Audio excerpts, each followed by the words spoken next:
आळंदी. आळंदी हे महाराष्ट्र राज्यातील पुणे जिल्ह्यातील एक गाव. महाराष्ट्रातील प्रसिद्ध संत शिरोमणी श्री ज्ञानेश्वर महाराज यांचे आळंदी हे समाधीस्थान आहे. आषाढ महिन्यातील एकादशीला आळंदीहून निघून पंढरपूरला ज्ञानेश्वरांची पालखी जाते. या पालखीसोबत लाखो वारकरी अंदाजे 216 किलोमीटर अंतर पायी चालत पंढरपूरला विठोबाच्या दर्शनासाठी जातात. आळंदी हे शहर इंद्रायणी नदीच्या तीरावर वसलेले आहे. आळंदीला ऐतिहासिक आणि धार्मिक महत्त्व लाभलेले आहे. संत ज्ञानेश्वरांनी आपल्या जीवनातील काही काळ आळंदी येथे व्यतीत केला. या आळंदी गावाला देवाची आळंदी असेही म्हणतात, कारण चोराची आळंदी आणि म्हातोबाची आळंदी या नावाची आणखीन काही गावे पुणे जिल्ह्यातील हवेली तालुक्यात आहेत. ही देवाची आळंदी पुण्यापासून 25 किलोमीटर अंतरावर आहे. वारकरी लोकांसाठी तसेच समस्त मराठी जनांसाठी या आळंदीला मोठे महत्त्व आहे. ज्ञानेश्वरांनी वयाच्या 21व्या वर्षी आळंदी येथे 1296 साली जिवंत समाधी घेतली. त्या जागी एक सुंदर समाधी मंदिर 1570 साली बांधण्यात आले असे सांगितले जाते. आता आपण संत शिरोमणी ज्ञानेश्वर महाराजांचे संजीवन समाधी मंदिर पाहत आहोत. संजीवन समाधी मंदिराचा हा भव्य प्रवेशद्वार आहे.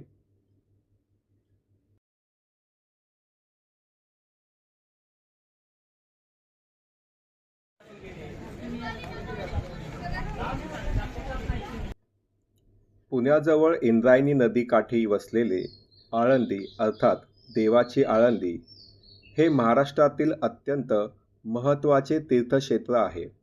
हे ठिकाण संत ज्ञानेश्वर महाराजांचे संजीवन समाधी स्थान म्हणून प्रसिद्ध तर आहेच, त्याचबरोबर हे वारकरी संप्रदायाचे केंद्रही मानले जाते. दरवर्षी मंदिरात लाखो भाविक दर्शन घेतात. आळंदी मंदिराला ऐतिहासिक महत्त्व संत ज्ञानेश्वरांच्या वयाच्या अवघ्या 21व्या वर्षी घेतलेल्या संजीवन समाधीमुळे प्राप्त झालेले आहे. त्या समाधी स्थळावरच हे सुंदर मंदिर उभारण्यात आले आहे. हे मंदिर पुणे शहरापासून साधारण 25 किलोमीटर अंतरावर खेड तालुक्यातील इंद्रायणी नदीच्या काठावर वसलेले आहे. मंदिर सामान्यतः पहाटे 5:30 ते रात्री 8 पर्यंत दर्शनासाठी खुले असते. पहाटेची महिम्न पूजा, हरिपाठ, महानैवेद्य आणि सायंकाळची शेजारती यासारखे दैनंदिन विधी मंदिरात पार पडतात. मंदिराच्या पाठीमागे असलेला सुंदर व शांत घाट जिथे भाविक स्नान करतात तो म्हणजे इंद्रायणी घाट. आता आपण समोर सुंदर अशा इंद्रायणी घाटाचे दर्शन घेत आहोत. आळंदी हे वारकरी संप्रदायाचे प्रमुख तीर्थक्षेत्र आहे. संत ज्ञानेश्वर महाराजांच्या समाधी मंदिराच्या मागे असलेला इंद्रायणी घाट हा अत्यंत पवित्र, शांत आणि भक्तिमय वातावरणाने नटलेला आहे. इंद्रायणी घाटाचे धार्मिकदृष्ट्या फार महत्त्व आहे. या पवित्र घाटावर हजारो भाविक इंद्रायणी नदीत स्नान करतात. असे मानले जाते की या घाटात स्नान केल्याने मनाचे आणि शरीराचे पावित्र्य लाभते. वारकरी परंपरेत सुद्धा इंद्रायणी घाटाला महत्त्वपूर्ण स्थान आहे. इंद्रायणीतून पंढरपूरला जाणाऱ्या संत ज्ञानेश्वर महाराजांच्या पालखी सोहळ्याची सुरुवात याच घाटावरून होते. इंद्रायणी घाटात नदीच्या दोन्ही बाजूंना सुंदर दगडी पायऱ्या आणि मजबूत तटबंदी बांधण्यात आलेली आहे. घाटावरून आजूबाजूच्या परिसराचे, मंदिराच्या कळसाचे आणि नदीच्या प्रवाहाचे विहंगम दृश्य दिसते. घाटाच्या परिसरात अनेक छोटी मोठी मंदिरे आहेत, जिथे भाविक ध्यान आणि भजन करतात. महिला व पुरुषांसाठी सुरक्षित स्नान करण्यासाठी स्वतंत्र कुंडे आणि सोयी उपलब्ध आहेत.